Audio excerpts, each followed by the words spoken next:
Hello दोस्तों, आप सभी को गुलाब जामुन जैसी मीठी मीठी नमस्कार।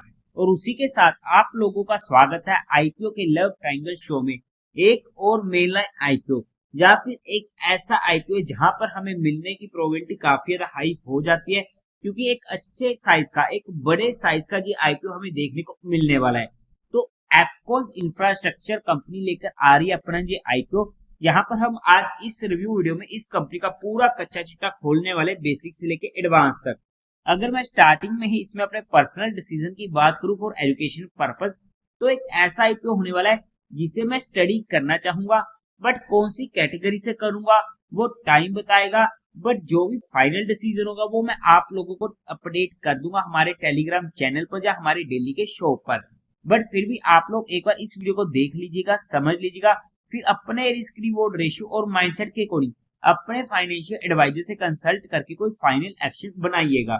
उसी के साथ साथ आप लोगों को म्यूचुअल फंड में या इंश्योरेंस सेगमेंट में किसी भी तरीके की कोई भी हेल्पलाइन की जरूरत है, या आप लोग चाहते हो कि being a mutual fund distributor हम आपका पैसा मैनेज करने में आपकी हेल्प करें, चाहे वो SIP हो, STP हो, SWP हो, बूस्टर STP हो, या लमसम अमाउंट हो, तो आपको डिस्क्रिप्शन में मेरा फोन नंबर मिल जाएगा, आप मुझसे कांटेक्ट कर सकते हैं।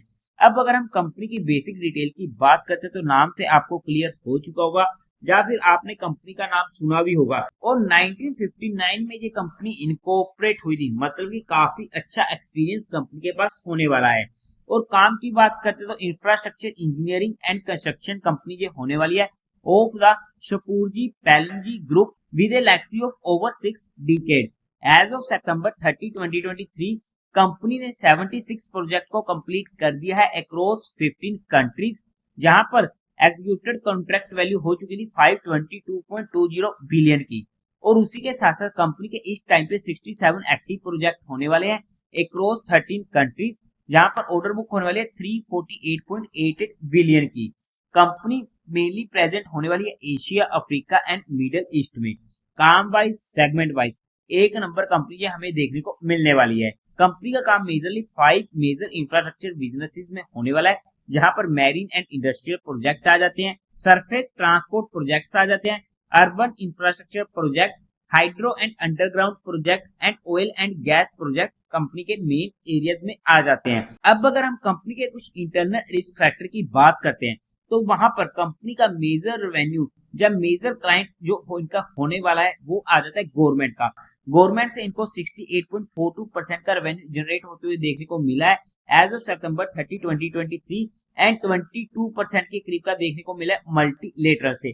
मल्टीलेटरल का मतलब होते तो ये भी गवर्नमेंट प्रोजेक्ट है, बट ये इंडिया में नहीं, अदर कंट्रीज में होने वाले हैं, बट वहां पर फंडिंग कर रही है इंडियन गवर्नमेंट एंड ऑलमोस्ट 10% का प्राइवेट सेक्टर से देखने को मिल रहा है। मतलब कि कंपनी का मेजर जो कस्टमर होने वाला है वो गवर्नमेंट होने वाली है, चाहे वो गवर्नमेंट ऑफ इंडिया हो या फिर किसी अदर कंट्री की गवर्नमेंट हो। और गवर्नमेंट से ऑर्डर लेना थोड़ा सा टिपिकल सिनेरियो होता है, क्योंकि वहां पर बिड्स वगैरह अप्लाई होती हैं, तो वहां पर ये हमारे पास एक मेजर इंटरनल रिस्क हमारे सामने आ जाता है। ऑब्वियसली इंफ्रास्ट्रक्चर वाला काम कैपिटल इंटेंसिव होने वाला है, जहां पर कंपनी को रेगुलरली कैश आउटफ्लो की जरूरत पड़ती रहती है। और ऐसे में अगर कंपनी के पास कैश की कमी की दिक्कत आती है, तो उसका हमें कंपनी के ऊपर डायरेक्ट इम्पैक्ट देखने को मिलने वाला है, क्योंकि कंपनी का मेनली बिजनेस होने वाला है गवर्नमेंट के साथ। तो वहां पर जो भी इनके ट्रेड रिसीवेबल होते हैं, मतलब कि जो इनको पैसा मिलना होता है, तो उसमें गवर्नमेंट की तरफ से हमें देरी वगैरह देखने को मिल जाती है, या टाइम पर इनको पेमेंट वगैरह नहीं हो पाती, जिसकी वजह से हमें कंपनी के ऊपर इम्पैक्ट देखने को मिल जाता है। कंपनी को एक इंस्पेक्शन लेटर मिला था from the office of regional director western region, ministry of cooperate affair से। अगर वहां पर इनके खिलाफ कुछ भी निकलता है, तो वहां पर कंपनी के ऊपर और उनकी रेपुटेशन के ऊपर इसका इम्पैक्ट देखने को मिल सकता है। तो यहाँ पर ये हमारे पास कुछ इंपॉर्टेंट इंटरनल रिस्क फैक्टर थे जो हमने स्टडी करने की कोशिश की है। बाकी आप इनके इंटरनल रिस्क फैक्टर को इनके DRHP में स्टडी आउट कर सकते हैं। अब अगर हम कंपनी के टेंटेटिव टाइम टेबल की बात करते हैं, तो जो आईपीओ ओपन होगा 25 ऑफ अक्टूबर को, क्लोज होगा 29 ऑफ अक्टूबर को, अलॉटमेंट होगी 30 ऑफ अक्टूबर को, रिफंड मिलने शुरू हो जाएंगे 31 ऑफ अक्टूबर से, जो आपके अकाउंट में क्रेडिट हो जाएंगे 31 ऑफ अक्टूबर को। टेंटेटिव लिस्टिंग डेट होने वाली है 4 ऑफ नवंबर की। Face value 10 rupees per share की, प्राइस बैंड 440 से 463 रुपीज पर शेयर का, 32 शेयर्स का एक लॉट होने वाला है। टोटल इशू साइज है 5430 करोड़ का। जहां पर फ्रेश इशू रहेगा 1250 करोड़ का और बाकी रिमेनिंग 4180 करोड़ का होने वाला है OFS, यानी कि एक मेजर पोर्शन यहाँ पर कंपनी के प्रमोटर्स अपना माल बेचकर निकलने वाले हैं, जो हमारे लिए एक नेगेटिव पॉइंट हो जाता है। एम्प्लॉय को डिस्काउंट मिलेगा 44 रुपीज पर शेयर का। कोटा की बात करते तो क्वालिफाइड का 50% का, रिटेल में 35% का और एचएनए में 15% का होने वाला है। लोड साइज में रिटेल कैटेगरी में एक लोड पड़ेगा 32 शेयर्स का, जिसकी अमाउंट पड़ेगी 14,860 रुपीज की।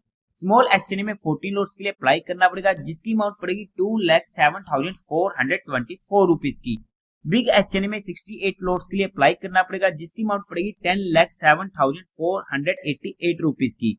अब अगर हम कंपनी के प्रमोटर्स की बात करते हैं तो वहां पर Goswami infratech private limited, Shapoorji Pallonji and company private limited and Floreat investment private limited company के प्रमोटर होने वाले हैं। प्री इशू होल्डिंग की 99.48% की।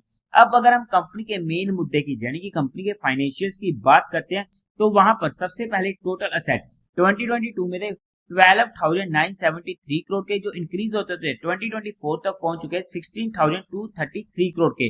अच्छी ग्रोइंग रेट होने वाली है। रेवेन्यू 2022 में था 11,269 करोड़ का, 2023 में 12,844 करोड़ का एंड 2024 में 13,646 करोड़ का। ग्रोइंग है बट इतनी ज्यादा नहीं है, एक माइनर ग्रोइंग रेट हम यहाँ पर बोल सकते हैं। प्रॉफिट आफ्टर टैक्स 2022 में था 357 करोड़ का, 2023 में 410 करोड़ का, 2024 में 449 करोड़ का। फिर से ग्रोइंग देखने को मिल रही है, एक डिसेंट सी ग्रोइंग रेट बोल सकते हैं। नेटवर्थ 3662 करोड़ की, रिजर्व एंड सरप्लस में 3342 करोड़ का एंड टोटल बोरिंग्स कंपनी के ऊपर 3365 करोड़ की होने वाली है। ओवरऑल में अगर हम फाइनेंशियल्स की बात करते हैं तो बुरे फाइनेंशियल नहीं बोलूंगा बट इतने अच्छे भी नहीं बोलूंगा, क्योंकि यहाँ पर ज्यादा ग्रोइंग रेट देखने को नहीं मिल रही है। तो ओके एवरेज से फाइनेंशियल हम यहाँ पर कंपनी के बोल सकते हैं। अब अगर हम बात करते हैं क्यों आ रहा है जी आईपीओ, तो इनको कैपिटल एक्सपेंडिचर की रिक्वायरमेंट है ताकि ये परचेज कर सके कंस्ट्रक्शन इक्विपमेंट को। सेकंड, इनको funding long term working capital की रिक्वायरमेंट है। थर्ड, इनको कुछ अपनी बोरिंग्स वगैरह की रीपेमेंट करनी है and fourth, general corporate purpose. Company को फंडामेंटली चेकआउट करने की कोशिश करते तो मार्केट कैपिटलाइजेशन है 17,026 करोड़ की, आरओई ऑलमोस्ट 10.5% का ओके है, आरओसी 15% के करीब का अच्छा है, डेट टू इक्विटी रेशियो 0.91 का कंफर्टेबल है, रिटर्न ऑन नेटवर्थ 2.5% का काफी ज्यादा कम है, प्राइस टू बुक वैल्यू 4.31 की, प्रॉफिट आफ्टर टैक्स मार्जिन 2.85 का, जो काफी ज्यादा कम है एज अगर हम इंफ्रा सेगमेंट को लेके चलते हैं। बट क्योंकि कंपनी के मेनली गवर्नमेंट प्रोजेक्ट होते हैं जहां पर बिड्स अप्लाई होती हैं, तो ऐसे में अपने रेट्स को काफी ज्यादा कंट्रोल करना पड़ता है, जिसकी वजह से हमें वहां पर गवर्नमेंट प्रोजेक्ट मिल जाते हैं, तो वहां पर उनके प्रॉफिट आफ्टर टैक्स में हमें दिक्कत देखने को मिल रही है। बट जो मर्जी हो, कंपनी के प्रॉफिट आफ्टर टैक्स हमें कम देखने को मिल रहे हैं, जो एक हमारे लिए नेगेटिव पॉइंट होने वाला है। ईपीएस प्री आईपीओ 13 की, पोस्ट आईपीओ 9.96 की, ओके है। पी प्री आईपीओ 35 की, पोस्ट आईपीओ 46 की। ओवरऑल में अगर हम फंडामेंटली बात करते हैं तो ठीक ठाक फंडामेंटल हम यहाँ पर बोल सकते हैं, ज्यादा अच्छे नहीं बोलूंगा।